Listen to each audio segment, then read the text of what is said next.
नमस्कार। श्रीमद् वाल्मीकि रामायण अखंड पाठ में हमारा आज का सर्ग है षट्चत्वारिंशः सर्ग अर्थात 46वां सर्ग अरण्यकांड से। और आज के सर्ग में है रावण का साधु वेश में सीता के पास जाकर उनका परिचय पूछना और सीता का आतिथ्य के लिए उसे आमंत्रित करना। आइए प्रारंभ करते हैं आज का पाठ। तया परुषमुक्तस्तु कुपितो राघवानुजः सविकाङ्क्षन् भृशं रामं प्रतस्थे नाचिरादिव तदा साद्य दशग्रीवः क्षिप्रमन्तरम् आस्थितः अभिचक्राम वैदेहीं परिव्राजकरूपधृक् श्लक्ष्णकाषाय संवीतः शिखी छत्री उपानहि वामे चांसे अवसज्जाथ शुभे यष्टिकमण्डलु परिव्राजकरूपेण वैदेही मन्ववर्तत तामाससादाति बलो भ्रातृभ्यां रहितां वने रहितां सूर्यचन्द्राभ्यां सन्ध्यामिव महत्तमः तां पश्यत् ततो बालां राजपुत्रीं यशस्विनीं। तो सीता ने अपने कठोर वचनों से लक्ष्मण को द्रवित कर दिया है, उन्हें मजबूर कर दिया है उस ओर जाने के लिए जहाँ से वो हा लक्ष्मण हा सीता का स्वर आया था। कुपित है लक्ष्मण मन ही मन, लेकिन बाध्य हैं श्री राम से मिलने की विशेष इच्छा रखकर अब वो शीघ्र ही वहाँ से चल दिए हैं। लक्ष्मण के चले जाने पर रावण को मौका मिल गया, अतः वह सन्यासी का वेश धारण करके शीघ्र ही विदेह कुमारी सीता की कुटिया के समीप आ गया। वह शरीर पर साफ सुथरा गेरुए रंग का वस्त्र लपेटे हुए था। उसके मस्तक पर शिखा, हाथ में छाता और पैरों में जूते थे। उसने बाएं कंधे पर डंडा रखकर उसमें कमंडल रखा हुआ था। अत्यंत बलवान रावण उस वन में परिव्राजक का रूप धारण करके श्री राम और लक्ष्मण दोनों बंधुओं से रहित हुई अकेली विदेह कुमारी सीता के पास गया। जैसे सूर्य और चंद्रमा से हीन हुई संध्या के पास महान अंधकार उपस्थित हो, उसी प्रकार वह सीता के निकट जा पहुंचा। रोहिणीं शशिना हीनां ग्रहवद्भृशदारुणः तमुग्नं पापकर्माणं जनस्थानगता द्रुमाः सन्दृश्य न प्रकम्पन्ते न प्रवाते च मारुतः शीघ्रस्रोताश्च तं दृष्ट्वा वीक्षन्तं रक्तलोचनं स्तिमितं गन्तुमारेभे भयात् गोदावरी नदी रामस्य त्वन्तरं प्रेप्सुर्दशग्रीवास्तदनन्तरे उपतस्थे च वैदेहीं भिक्षुरूपेण रावणः अभव्यो भव्यरूपेण भर्तारं मनुशोचति अभ्यवर्तत वैदेहीं चित्रामिव शनैश्चरः सहसा भव्यरूपेण तृणैः कूपैवावृतः अतिष्ठत् प्रेक्ष्य वैदेहीं रामपत्नीं यशस्विनीं तिष्ठन् सम्प्रेक्ष्य च तदा पत्नीं रामस्य रावणः शुभां रुचिरदन्तोष्ठीं पूर्णचन्द्रनिभाननाम् आसीनां पर्णशालायां बाष्पशोकाभिपीडिता। रावण पहुंच चुका है कुटिया के पास। सीता उसे दूर से ही दृष्टिगोचर हो रही हैं, जैसे चंद्रमा से रहित हुई रोहिणी पर अत्यंत दारुण ग्रह मंगल या शनैश्चर की दृष्टि पड़ जाए।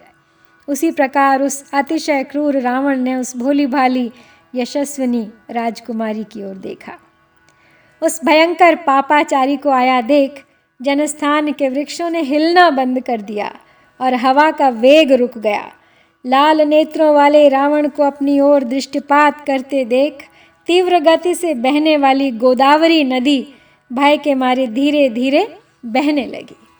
राम से बदला लेने का अवसर ढूंढने वाला दशमुख रावण उस समय भिक्षु रूप से विदेह कुमारी सीता के पास जा पहुंचा। उस समय विदेह राजकुमारी सीता अपने पति के लिए शोक और चिंता में डूबी हुई थी। उसी अवस्था में अभव्य रावण भव्य रूप धारण करके उनके सामने उपस्थित हो गया, मानो शनैश्चर ग्रह चित्रा के सामने जा पहुंचा। जैसे कुआं तिनकों से ढका हुआ हो, उसी प्रकार भव्य रूप से अपनी अभव्यता को छिपाकर रावण सहसा वहां जा पहुंचा और यशस्विनी राम पत्नी वैदेही को देखकर खड़ा हो गया। उस समय रावण वहां खड़ा खड़ा सीता को बस देखता ही रह गया एकटक। वे बड़ी सुंदरी थीं, उनके दांत और ओठ भी सुंदर थे। मुख पूर्ण चंद्रमा की शोभा को छीने लेता था। वे पर्णशाला में बैठी हुई शोक से पीड़ित हो आंसू बहा रही थी। सताम पद्म पलाशाक्षीम पीत कौशेय वासिनीम अभ्यगच्छत वैदेहीम हृष्टचेता निशाचरा दृष्ट्वा काम शराविद्धो ब्रह्मघोषमुदीरयन् अब्रवीत् प्रश्रितं वाक्यं रहिते राक्षसाधिपः तामुत्तमां त्रिलोकानां पद्महीनामिव श्रियं विभ्राजमानां वपुषा रावणः प्रशशंसः रौप्यकाञ्चन वर्णाभे पीतकौशेयवासिनी कमलानां शुभां मालां पद्मिनीव च बिभ्रति ह्रीः श्रीः कीर्तिः शुभा लक्ष्मीरप्सरा वा शुभानने भूतिर्वा त्वं वरारोहे रतिर्वा स्वैरचारिणी। तो रावण सीता को देखकर बस उन्हें एकटक देखता ही रह गया। वह निशाचर प्रसन्न चित्त हो रेशमी पीतांबर से सुशोभित कमल नयनी विदेह कुमारी के सामने गया। उन्हें देखते ही कामदेव के बाणों से घायल हो राक्षस राज रावण वेद मंत्र का उच्चारण करने लगा और उस एकांत स्थान में विनीत भाव से उनसे कुछ कहने को उद्यत हुआ। त्रिलोक सुंदरी सीता अपने शरीर से कमल से रहित कमलालया लक्ष्मी की भांति शोभा पा रही थी। रावण उनकी प्रशंसा करता हुआ बोला, उत्तम सुवर्ण की सी कांति वाली तथा रेशमी पीतांबर धारण करने वाली है सुंदरी, तुम कौन हो? तुम्हारे मुख, नेत्र, हाथ और पैर कमलों के समान हैं, अतः तुम पद्मिनी पुष्करिणी की भांति कमलों की सुंदर सी माला धारण किए हो। हे शुभानने, तुम श्री ह्री कीर्ति शुभ स्वरूपा लक्ष्मी अथवा अप्सरा तो नहीं हो, अथवा हे वरारोहे, तुम भूति या स्वेच्छापूर्वक विहार करने वाली कामदेव की पत्नी रति तो नहीं हो क्या? समाह शिखरिणः स्निग्धाः पाण्डुरादशनास्तव विशाले विमले नेत्रे रक्तान्ते कृष्णतारके विशालं जघनं पीनमुरुकरिकरोपमौ एतावुपचितौ वृत्तौ संहतौ सम्प्रगल्भितौ पीनोन्नतमुखौ कान्तौ स्निग्धतालफलोपमौ मणिप्रवेकाभरणौ रुचिरौ ते पयोधरौ चारुस्मिते चारुदति चारुनेत्रे विलासिनी मनोहरसि मे रामे नदीकूलमिवाम्भसा करान्तमितमध्यासि सुकेशे संहतस्तनि नैव देवी न गन्धर्वी न यक्षी न च किन्नरी नैवं रूपा मया नारी दृष्टपूर्वा महीतले रूपमग्रयं च लोकेषु सौकुमार्यं वयश्च ते इह वासश्च कान्तारे चित्तमुन्माथयन्ति मे सा प्रतिक्राम भद्रं ते न त्वं वस्तुमिहार्हसि। तो रावण सीता के रूप की प्रशंसा करता हुआ फिर अपनी बात आगे बढ़ाता है। कहता है तुम्हारे दांत कितने सुंदर हैं, दांतों की पंक्ति एकदम बराबर है, उनके अग्रभाग कुंद की कलियों के समान शोभा पा रहे हैं, वे सब के सब चिकने और सफ़ेद हैं। तुम्हारी दोनों आँखें बड़ी बड़ी और निर्मल हैं, उनके दोनों कोए लाल हैं और पुतलियाँ काली हैं। कट का अग्रभाग विशाल एवं मांसल है, दोनों जांघें हाथी की सूंड के समान शोभा पाती हैं। तुम्हारा ये वक्षस्थल पुष्ट प्रगल्भ कमनीय ताड़ फल के समान आकार वाले परम सुंदर और श्रेष्ठ मणिमय आभूषणों से विभूषित है। हे सुंदर मुस्कान, रुचिर दंतावली और मनोहर नेत्र वाली विलासिनी रमणी, तुम अपने रूप सौंदर्य से मेरे मन को वैसे जैसे नदी जल के द्वारा अपने तट का अपहरण करती है। तुम्हारी कमर इतनी पतली है कि मुट्ठी में आ जाए, केश चिकने और मनोहर हैं। हे सुंदरी, देवता, गंधर्व, यक्ष और किन्नर जाति की स्त्रियों में भी कोई तुम जैसी सुंदरी नहीं है। पृथ्वी पर तो ऐसी रूपवती नारी मैंने आज से पहले कभी देखी ही नहीं थी। कहाँ तो तुम्हारा यह तीनों लोकों में सबसे सुंदर रूप, सुकुमारता और नई अवस्था, और कहाँ इस दुर्गम वन में निवास। ये सब बातें ध्यान में आते ही ये मेरे मन को मथे डालती हैं। तुम्हारा कल्याण हो हे देवी, यहाँ से चली जाओ, यह स्थान तुम्हारे रहने योग्य नहीं है। राक्षसानामयं वासो घोराणां कामरूपिणां प्रासादाग्राणि रम्याणि नगरोपवनानि च सम्पन्नानि सुगन्धीनि युक्तान्याचरितुं त्वया वरं माल्यं वरं गन्धं वरं वस्त्रं च शोभने भर्तारं च वरं मन्ये त्वद्युक्तमसि ते क्षणे का त्वं भवसि रुद्राणां मरुतां वा शुचिस्मिते वसूनां वा वरारोहे देवता प्रतिभासि मे नेह गच्छन्ति गन्धर्वान् देवान च किन्नराः राक्षसानामयं वासः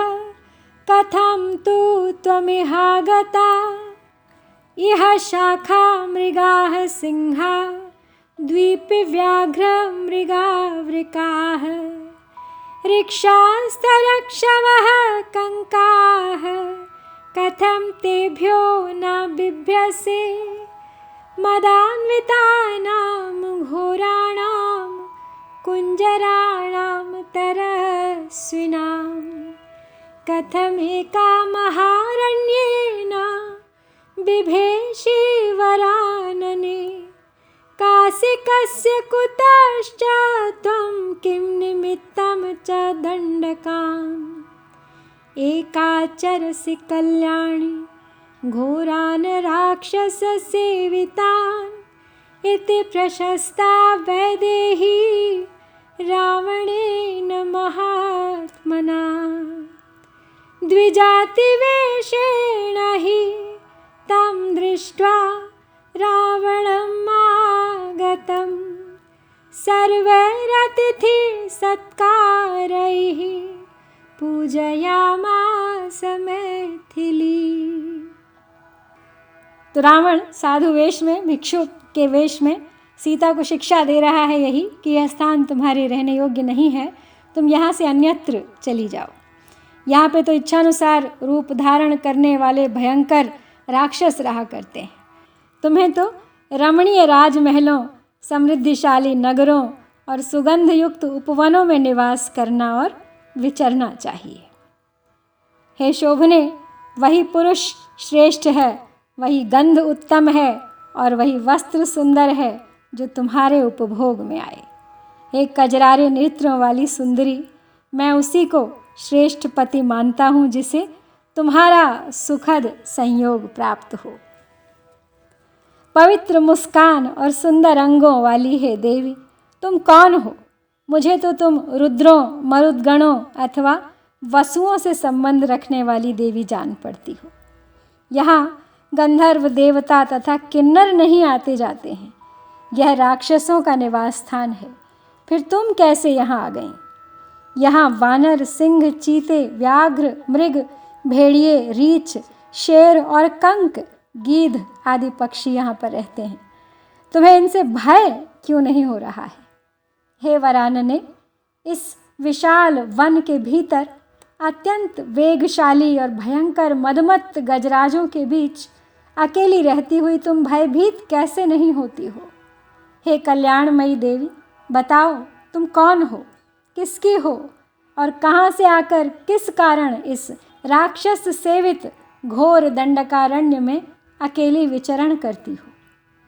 वेशभूषा से महात्मा बनकर आए हुए रावण ने जब विदेह कुमारी सीता की इस प्रकार प्रशंसा की, तब ब्राह्मण वेश में वहाँ पधारे हुए रावण को देखकर मैथिली ने उसका विधिपूर्वक अतिथि सत्कार किया, सभी उपयोगी सामग्रियों द्वारा उसका पूजन किया।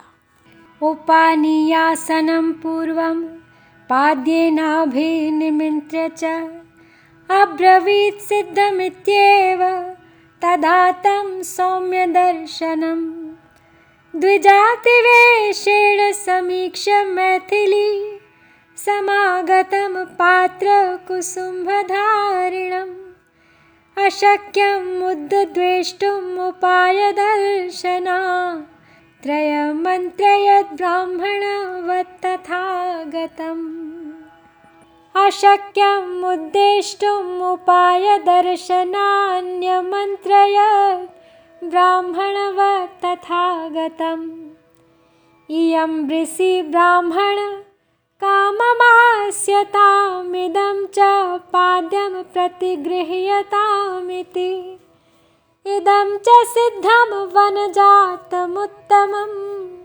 त्वदर्थमव्यग्निमिहो प्रभुज्यताम् निमन्त्र्यमाणः प्रतिपूर्णभाषिणीं नरेन्द्रपत्नीं प्रसमीक्ष्य मैथिलीं प्रसह्य तस्याहरणे दृढं मनः समर्पयामास वधाय रावणः ततः सुवेशं मृगयागतं पतिं प्रतीक्षमाणा सह लक्ष्मणं तदा निरीक्षमाणा हरितं ददर्श तन्महात्मनं नैव तु राम लक्ष्मणौ। तो सीता ने रावण का अतिथि सत्कार किया, पहले बैठने के लिए आसन दिया, पैर धोने के लिए जल निवेदन किया। तदनंतर ऊपर से सौम्य दिखाई देने वाले उस अतिथि को भोजन के लिए निमंत्रण देते हुए कहा, हे ब्राह्मण, भोजन तैयार है, ग्रहण कर लीजिए। वह ब्राह्मण के वेश में आया था, कमंडल और गेरुआ वस्त्र धारण किए हुए था।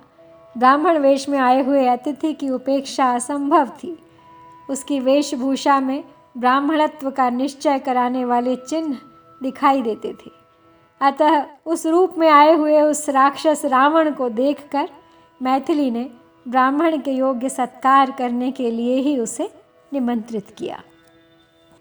वे बोली, हे ब्राह्मण, यह चटाई है, इस पर इच्छानुसार बैठ जाइए। यह पैर धोने के लिए जल है, इसे ग्रहण कीजिए। और यह वन में ही उत्पन्न हुआ उत्तम फल मूल आपके लिए ही तैयार करके रखा गया है। यहाँ शांत भाव से उसका उपभोग कीजिए। अतिथि के लिए सब कुछ तैयार है। ऐसा कहकर सीता ने जब उसे भोजन के लिए निमंत्रित किया, तब रावण ने सर्वम संपन्नम कहने वाली राजरानी मैथिली की ओर देखा और अपने ही वध के लिए उसने हठ पूर्वक सीता का हरण करने के निमित्त मन में दृढ़ निश्चय कर लिया। तदनंतर सीता शिकार खेलने के लिए गए हुए लक्ष्मण सहित अपने सुंदर वेशधारी पति श्री रामचंद्र जी की प्रतीक्षा करने लगी। उन्होंने चारों ओर दृष्टि दौड़ाई, किंतु उन्हें सब ओर हरा भरा विशाल वन ही दिखाई दिया। श्री राम और लक्ष्मण कहीं दिखाई नहीं पड़े। इस प्रकार श्री वाल्मीकि निर्मित आर्ष रामायण आदि काव्य के अरण्य कांड में 46वां सर्ग हम यहाँ संपन्न करते हैं। इत्यार्षे श्रीमद् रामायणे वाल्मीकिये आदि काव्ये अरण्य कांडे 44 सर्गः। ओम श्री सीतारामचंद्राभ्याम नमः। मेरे चैनल भारतवाणी के कथा वस्तु को पसंद करने के लिए आपका बहुत बहुत धन्यवाद। यदि नहीं किया है तो सब्सक्राइब कीजिए, लाइक कीजिए, शेयर कीजिए, अपनी प्रतिक्रिया दीजिए, कमेंट कीजिए। मेरे साथ आइए, अपनी संस्कृति से अपनी पहचान बनाइए। Let's revive the spirit of India.